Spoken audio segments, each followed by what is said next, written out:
l'attractivité, les annonces hier de François Hollande, le chef de l'État recevait des patrons de grands groupes internationaux, il leur promet une stabilité fiscale et administrative, des aides supplémentaires, il leur déroule le tapis rouge. Est-ce que là aussi vous applaudissez? Je n'applaudis en aucun cas. On est encore dans la grandeur des annonces face à la petitesse des actes. Qu'est-ce qui vous manque là? Bon, Ce sont attendez, des mesures mais qui peut encore, précises, on verra si elles sont appliquées. qui peut encore croire aux annonces de M. Hollande? Et il nous a fait le coup du choc de simplification, puis du choc de compétitivité, puis du pacte de compétitivité. Je vous cite le chiffre 34. Ça vous dit quelque chose, 34?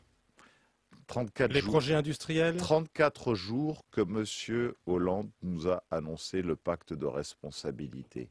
Et on voit toujours rien venir sur la baisse des charges des entreprises. Une réunion est prévue entre les partenaires sociaux le 28 février, dans quelques jours. Un processus dont on nous dit qu'il ne serait mis en œuvre qu'en 2017, maintenant on nous parle du Conseil d'attractivité. Ça fait 2 ans que M. Hollande fait perdre de l'attractivité. Le Conseil d'attractivité, il existe depuis longtemps. Mais vous savez, l'attractivité qu'a perdu notre pays depuis 2 ans, à force de monter les charges sur les entreprises.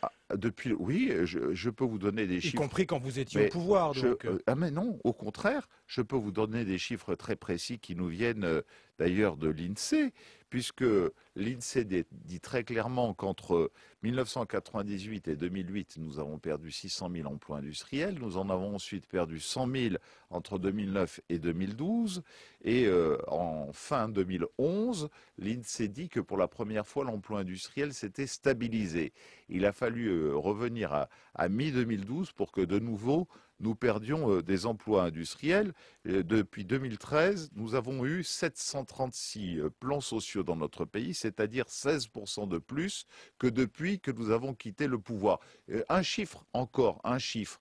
On ne va pas noyer les auditeurs sur les chiffres. Une entreprise, oui mais ça parle, une usine qui fermait, il y avait en même temps une usine qui se crée lorsque j'étais en charge de l'industrie. Aujourd'hui, lorsqu'il y a une usine qui ouvre, une création d'usine, il y a 2 usines qui ferment.